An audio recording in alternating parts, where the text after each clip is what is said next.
Welcome to Something to Say, where we bring voices from diverse backgrounds who will share their unique stories and perspectives on finding their passion and provide insights on how you can find yours. Join us as host Gregdeshields guides us through this enlightening journey.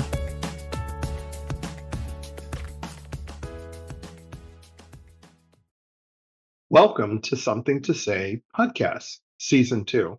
We are a unique platform that amplifies the voices of individuals from various backgrounds sharing their passions. I'm your host, Gregdeshields, and I'm pleased to bring you another episode. Thank you for joining us today as we welcome Kristin Mayo, founder and executive director of Community Nexus. Kristin is a dynamic leader and problem solver with expertise in community development, education, and business technology. As the founder and executive director, she brings a result driven approach to development, project management, and quality assurance. Kristin holds a Bachelor's of Science in International Relations and a Master's of Science in Computer Science, a unique combination that really fuels her cross-sector fluency from software auditing and automation to digital marketing and curriculum design.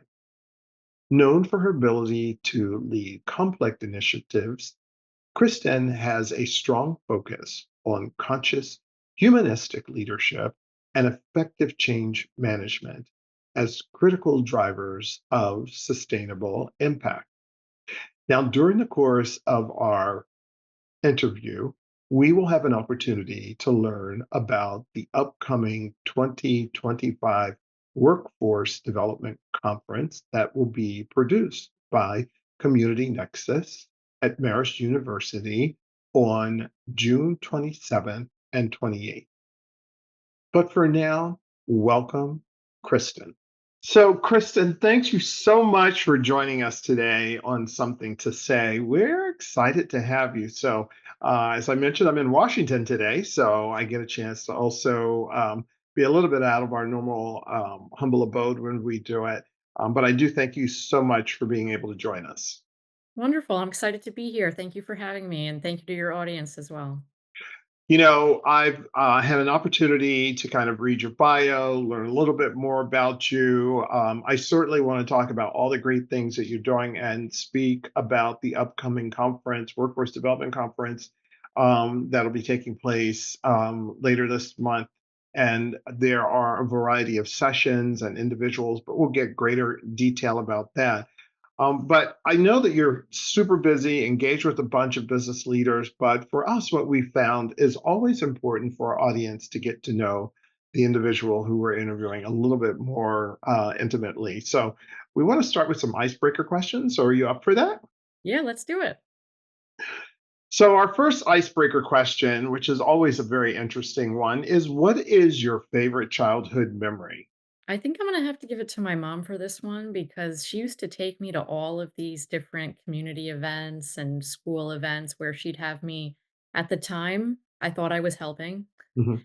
and now I can see I was just pretending to help. But that was great because it got me set up for the work that I do today.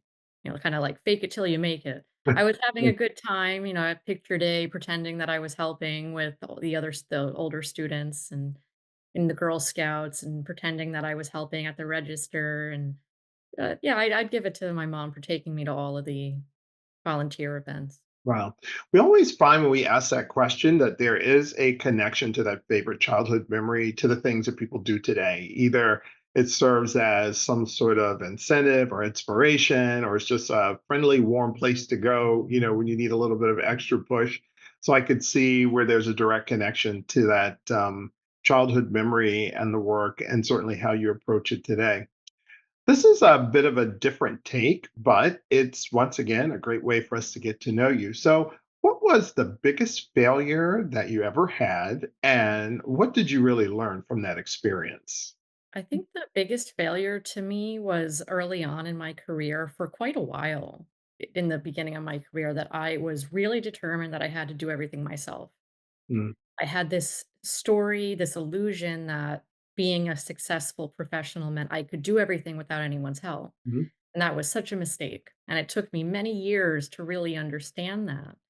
And it's only been since I turned that around and actually started to be open and be vulnerable and be able to say to somebody, hey, this is what's not working with what I'm doing, and I need help in this area. Hmm. It seems so obvious now. If people don't know what you need, they can't help you. That's true.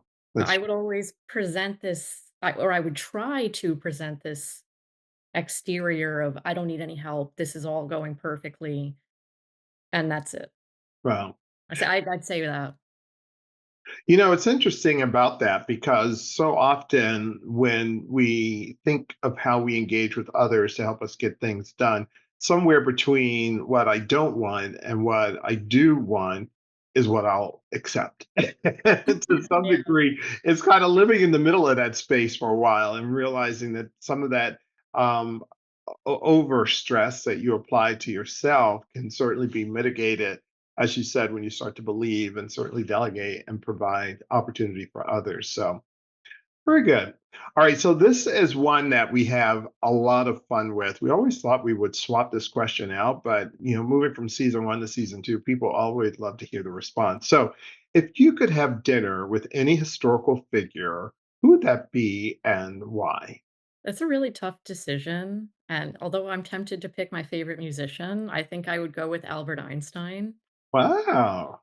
and I say that because, at least in my mind, and I think this is a pretty common view of him as kind of like an innovator, kind of bucking the system, doing something different, and he really combined a lot of different industries. He was a scientist, but he was also pretty active in speaking out Mhm. about some of the issues at his time. And he wasn't afraid to speak out against things that he didn't believe in. I would have loved to get his opinion about what's going on now. Wow. It's interesting you said Albert Einstein, and I wouldn't have necessarily had thought that you would say that, but in the short period of time that we've gotten to know each other, you have a very analytical, scientific, innovative way to your thinking. And just from that short interaction, I could see that. I could see the two of you sitting there having an incredibly stimulating conversation that I had absolutely no idea how I could be a part of it, but I would be amazed to hear the dialogue between the two of you. I So, appreciate that a lot, and I think the 3 of us would have a great dinner. so I do want to get to know your story a little bit more. So, how big is your inner circle? It's gotten a lot smaller over the years. I'd say that there's maybe 5 to 7 people that I really trust and that I bother almost every single day for their opinions about something. Yeah, they can be amazing in terms of what you're doing right and certainly what you're doing wrong. Since we've asked that question, we've heard so many different ways of how people have also described it. Some have called it their kitchen cabinet, some have called it their personal board. But the interesting one for me was someone who calls it their front row. And I thought it was such a cool name. But you're right. I think most of it, in some way or another, indicated as they get older, it gets a little bit smaller. Those who you really, really trust, and those that you feel, whether they're for or against, that it's in your best interest. So I can certainly appreciate that. I guess that takes me to the next question as well. So, who has had the most influence in your life? I'm gonna say my family again, and we'll probably get into this later, but, my family is the main one of the catalysts for why I started Community Nexus. The founding members were a part of my family. They Hmm? are part of my family, and they're currently on the board of directors. My older sister has a developmental disability, and I got to watch my entire life how my family struggled to find opportunities and supports for her. Mhm. And so I give them credit for most of the work that I do and for being my front row. When you have clear sense of those who have really influenced you, it's so easy to continue to draw on that as you go forward, especially through very challenging times. But in this particular case, because there is a family connection to the work that you do, it's even that much more meaningful. So I could appreciate why that particular question would have a real significant response from you. All right, so I know I asked you about, what was your biggest mistake, but we have another twist on that question. So when was your best year and when was the worst year of your life? I'm gonna say that the best year of my life has been this past year. We've done a lot of work since we founded the organization in 2019 to bring us to this point. Mhm, Just for anyone who doesn't know, Community Nexus is a social movement. We're a grassroots organization, and we've been collecting membership and building power over the past 6 years. And this year, it is bigger and more expansive, and we have more partnerships in more states than ever before. So that's extremely exciting. mm, And it's a great contrast to my worst year, which was, I'd have to say, the last year that I was working a corporate job. mm, And that was just a little bit before, actually, it was right around the time that the pandemic started. mhm, Still working that job at the time when we were just starting to think about starting a nonprofit organization. mhm, And I was so burnt out. I was working at least 70 hours a week mm. in Manhattan, and then the pandemic hits, and all of a sudden I can't leave my little Brooklyn apartment. And so, all of these things coming together at once, and I was just really done, really spent. And even though it was my worst year, what I got out of it was understanding what was really important to So me. important. Wow. You know, that contrast between the best year and the worst year has such a real striking clarity in terms of how you evolve as a person and how a lot of that helps to fuel the work that you do as you go forward. It's also interesting to think, and I know as time moves on, it'll be even more and more difficult for people to think of like how life was so normal, like in 2019, and then all of a sudden we hit like 2020 and like what happened, and there's like a big gap trying to rebound from that. But in your particular case, you were able to find a way forward, coming out of that. So a big congratulations to you and able to achieve that as success. And I guess that's one of the things that is a great segue because we know that the 2025 Community Workforce Development Conference is scheduled for June 28th. Yay! So I'm really excited about it. So why don't we talk a little bit more about it? So I think I've already kind of given it out. It's on the 28th, but so Well, I where's it just going to wanna be say held? it's actually the 27th. I don't Oh, know if you 27th. Oh, so thank you.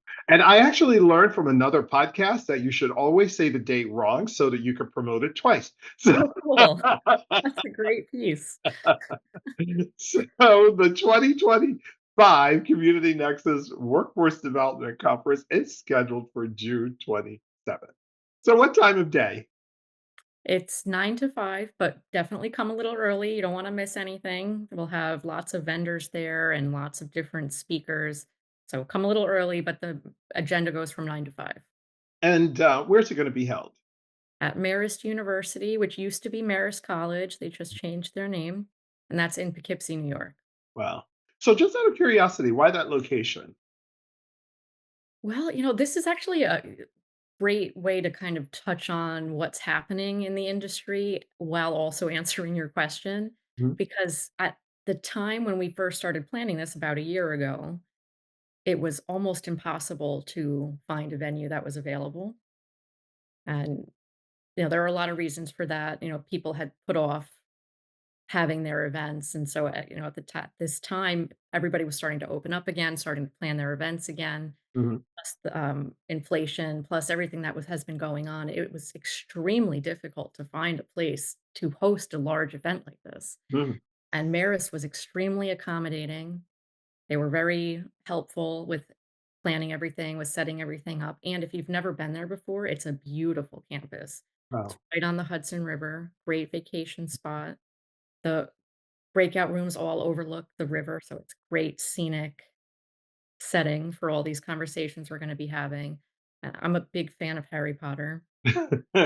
You get there, if it doesn't make you think of Harry Potter, I'll be surprised. So Wow. it looks like a building from Harry Potter. Wow. It's interesting though, as I did a little research just on Marist, they've got a great effort within the college or university around workforce development. So they seem to also have a great deal of aligned values with the purpose of it. And I should kind of deviate for a moment and say you have some great panels but there is one that we're going to be on. So did you want to talk about that for a moment? Absolutely. One of the big trends in workforce development right now is what's happening with artificial intelligence. And, at first we were going to focus more traditionally on employment, but there was such a huge demand for training in AI. And not just for the hype. Our panel is called Beyond the Hype because there's so much of it. Mm, And the feedback we've been getting from the clients that we work with and from our community is that they're overwhelmed by that. They feel like it's all being hyped up. People are, and then there's a lot of people that are just getting started in this mm, and they're just promoting what the good things are without actually talking about what the safety risks are. What are the concerns? How do you use it responsibly? How can you integrate this into your business while you yourself are likely overworked, burnt out, mm, don't understand how to use AI? A lot of the business owners that we work with don't know the first thing about how to get started with something, it's not some new technology like this. mm. We've got an overwhelming demand for AI training. So Wow. definitely check that out, Beyond the Hype, and you will walk away with action steps about how to integrate AI into your business next Monday. This is Wow. about theory, this isn't about policy, this is about action, and how can you transform your experience right now. And we will cover a lot of the concerns that our community has had about how to do this safely without exposing your data, without sinking costs, without scaring away employees. Mm. And I'm also really excited to hear your input on that as well, Greg. What do you see inside of that panel? Well, there's a lot that I have researched in preparation for it. I think in our initial prep call, we came up with almost 2 pages of subject matter. I think one thing that has been resonating with me, which I would really like to spend a little time on, is the interpretation of the use of artificial intelligence or chat box, realizing that it is a coded product that is its intent is to give you a positive response. So it'll never say, "No, you're wrong, stupid." It'll always give you something in a positive way. But I've also learned that there are some chatbots similar to like, what we might see with ChatGPT or whatever that are programmed with a moral compass, which is very interesting in terms of the responses that you get from that, which the idea is that there is a ability for humans to build a relationship with a chat box, and because of that you may be endorsed to do something that maybe it's not in your best interests if the chat box is only there to give you positive reinforcement. But moral coding is very different, and to see the evolution of that will be something that I think will maybe give people a greater appreciation of the versatility of it as we use it. But it was an interesting observation that kind of came up as you think about how it's integrated and how we use it, because we do rely on it, but what's the message that it's really sending to us? So, but we've looked at things like some of the legal, or I should say, some of the legislation that's either been passed or proposed, which is a lot, and some of the challenges that we know that exist. So, yeah, I think this is going to be an absolutely fabulous session, which will probably be captured by some artificial intelligence and replayed when someone does a chat box questions. So. Oh, absolutely. I also want to share for your listeners as well that we're going to be doing a second session that'll be specifically a business roundtable for any business leaders or business owners that have specific industry questions that will be going more in detail. This will be a smaller group. We still do have some space available in that, so definitely register now if that's something you might be interested in. We're really looking to be a support for the community because we are aware of the hype and there are a lot of conflicting ideas out there. I heard the other day somebody say on the news that companies that aren't adopting AI today will not exist in 5 years. Mm, So definitely reach out to us. we're here to be a support, and we'd really like to have you present in that business roundtable if that's something that would benefit you. But overall, what was the purpose of, the conference? What was it that you'd really hoped to achieve? Well, this isn't just a one-day event. Mhm, A lot of conferences are designed to get applause. This is designed to really move our organization forward. I mentioned before that Community Nexus is a social movement, mhm, grassroots community that has been where we call ourselves Nexus because we're a collection of other businesses and community organizers and leaders from around the region. We've been brainstorming and piloting programs for the past 6 years. We've run more than 12 programs to date.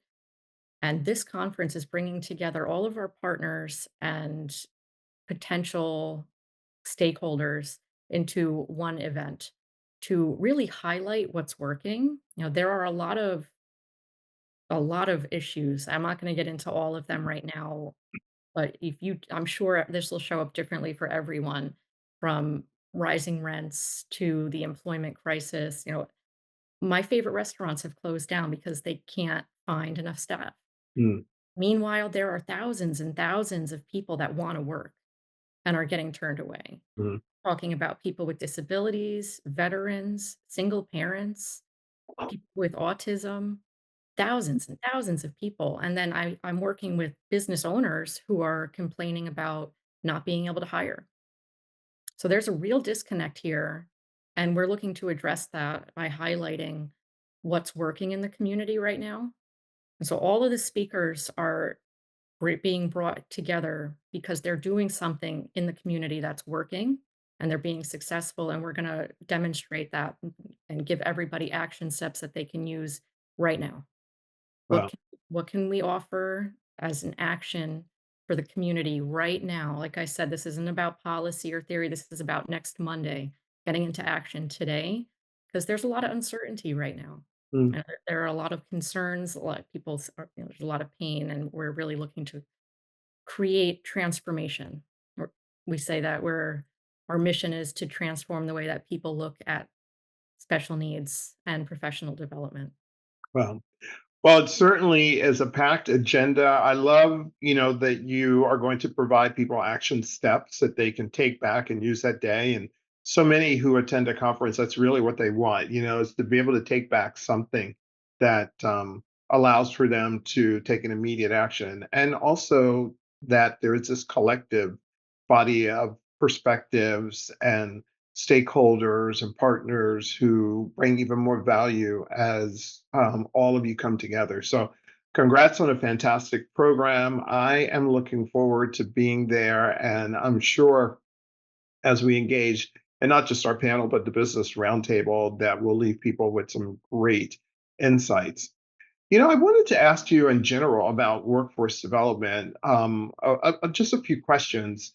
One that I did want to ask you is: are there some misconceptions that are really common that are associated with workforce development that you feel you'd like to clear up? There are many. One that's really, I think, at the forefront right now nationwide is mental health. Mhm, And I think we're really lucky to be at a point in time where that is starting to shift.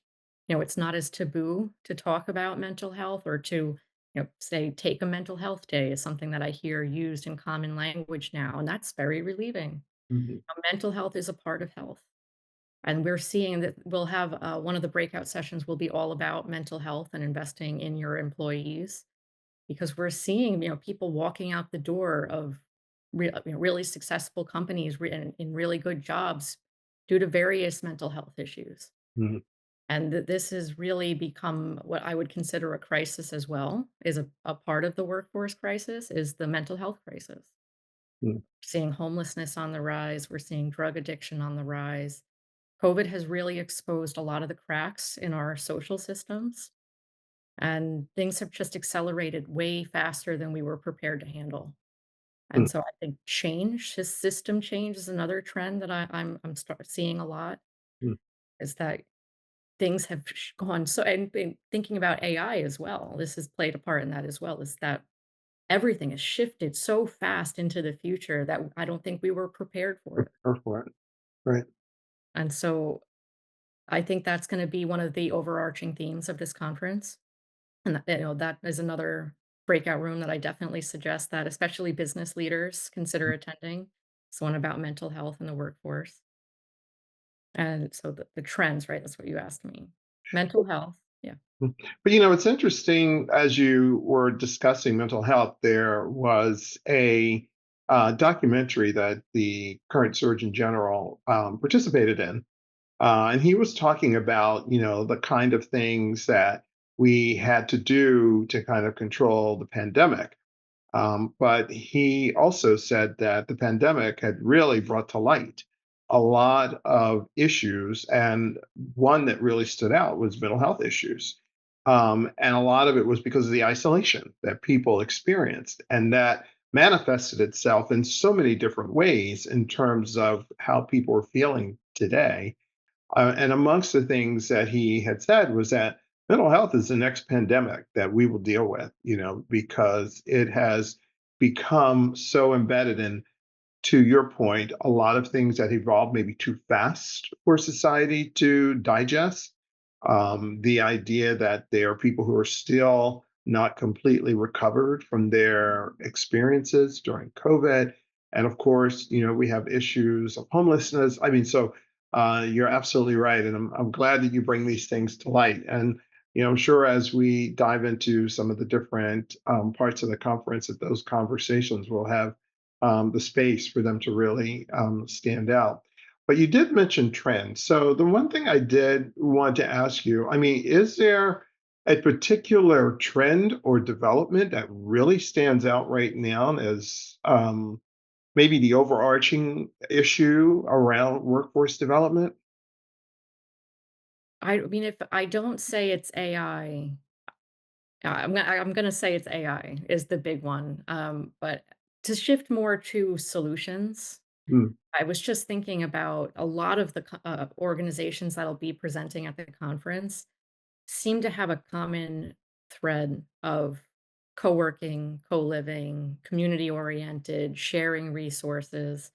And so I'd like to put that out there as a trend. I don't know if it's one of the big trends, but I'd like it to be. mm, I'm starting to see more and more companies adopt this idea of partnership and collaboration and sharing resources. And that's something that I'd like to see come out of this conference mhm, is that everybody who comes there leaves with at least one new partnership for collaboration.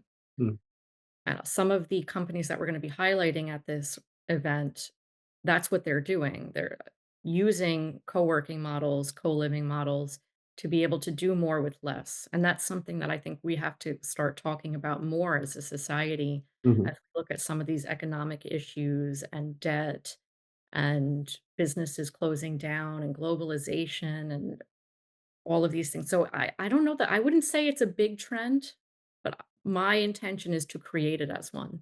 Well, there is a organization in North Jersey that focuses on providing resources for individuals who enter into the workforce. But they said that the transition to back to work has been so difficult that many people, they've actually embedded a health and wellness component in all their programs, which is rather striking. So they do Reiki and meditation, and all of that helps to create a healthy mind, which allows for people to have the perseverance to continue to go forward. So I think you're absolutely right in that connection. I did though want to ask you about, in terms of Community Nexus, what has been your most successful strategy to kind of, weave your way through the nuances of operating a business, and certainly the things that are happening within the society and the communities that you serve? So what has been like your most successful strategy to keep moving your organization forward? Now, this has actually been an interesting story for us because when we first opened, it was just at the beginning of the pandemic. And actually, it was just a few months before the pandemic started. It was August 2019. And we were going to invest in having a physical location to offer our classes and workshops out of. And then not too long after that, the shutdown occurs and that option is off the table. So what we ended up doing was partnering with other organizations who would let us use their space, and then we would create collaborative programs with them to support their community. Initially, that was a way for us to do business with everything that was going on, but today that's actually become our business model. Mm, Is that, yeah, we are fundraising to purchase our headquarters in upstate New York. mm, However, we consider that a strength of ours now, is that we are location independent. mhm, We are a resource to the community to support them with their business needs and with developing their programs and supporting their employees. mhm. And at the time, we didn't know it, but now in hindsight, I can see that was really the biggest need. We didn't know what was coming with we didn't know how long COVID was going to go on and how even today we're still dealing with some of the repercussions from that. Mhm. Uh, Still today, I'd say that's been our most successful strategy, even though it started kind of as an accident. Right. We were determined that we weren't going to let that stop us. So we just kept doing business the way that we could. But now that's our greatest strength. And now we really see ourselves being positioned as a community resource for other businesses. And as we continue to expand, we're going to look to be supportive to larger entities as well and community groups. Well, I think that activity within the various communities creates trust too. The fact that you are perceived as a part of their community, not someone who came in and is trying to redefine it. So it helps to build that credibility by working within, than kind of working on the outside. So congrats, that's a great strategy, a great model. I did want to ask you too, because so many businesses, nonprofits struggle with the business climate. So is that the same? Do you have those same business struggles that wake you at 3 o'clock in the morning to say, I definitely did. I'd say since, as I mentioned before, one of my biggest failures early on in my career was trying to do everything alone. Mhm, The thing that has helped me the most with that was working with the team. And really working with the team, not just saying it, but actually letting them in and empowering them to lead within the organization.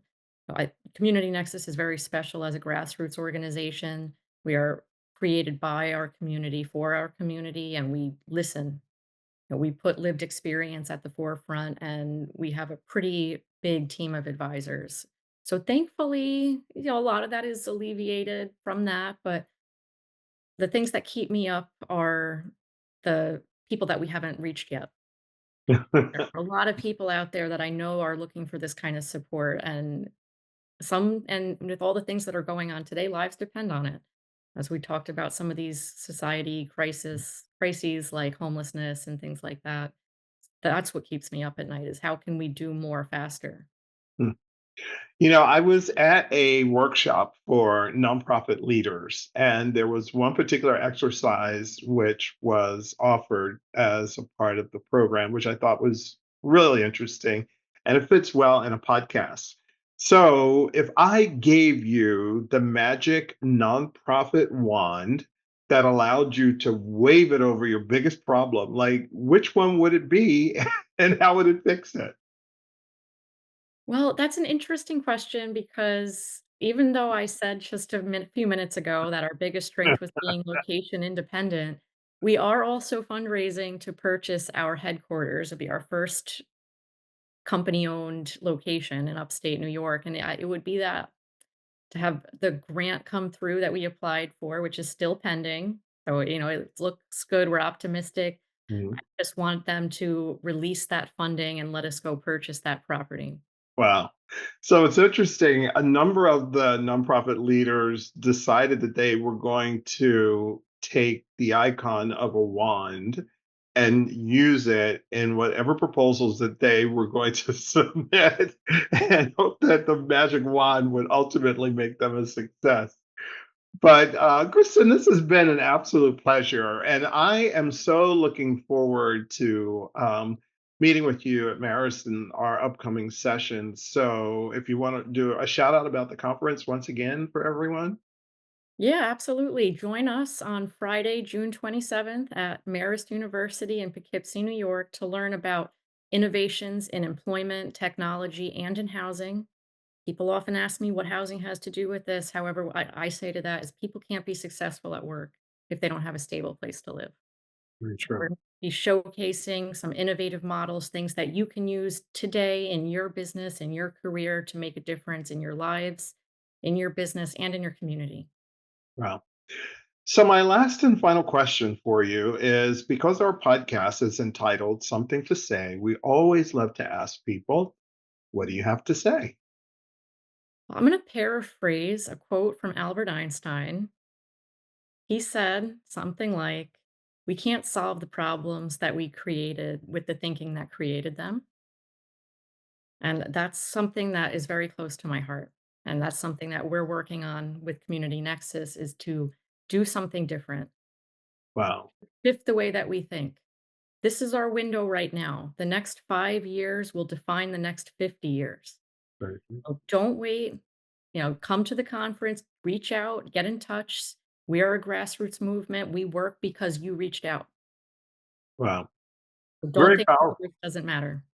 I think we probably should have an Albert Einstein image like somewhere floating around the conference. But Kristen, thank you so much for sharing your insights, your passion, and without any doubt, the words that you provided will be very informative for individuals. And I hope it will certainly encourage people to attend the upcoming conference. So it has been our pleasure to have you join us on today's show. Great. Thank you so much, Greg. It's been an honor. So, for everyone, thank you so much. This is a wrap for this episode of Something to Say. Stay tuned for more inspiring conversation and voices from individuals from diverse backgrounds sharing their passion. Until next time, this is Gregdeshields. Thank you for tuning in to Something to Say. We trust you found some valuable insights and takeaways that can help you find your passion. Don't miss out on future episodes. Please subscribe, rate, and review us on your preferred platform. We value your feedback and suggestions, so let us know how we can serve you better. Keep the conversation going and stay inspired until we meet again. Take care and happy listening.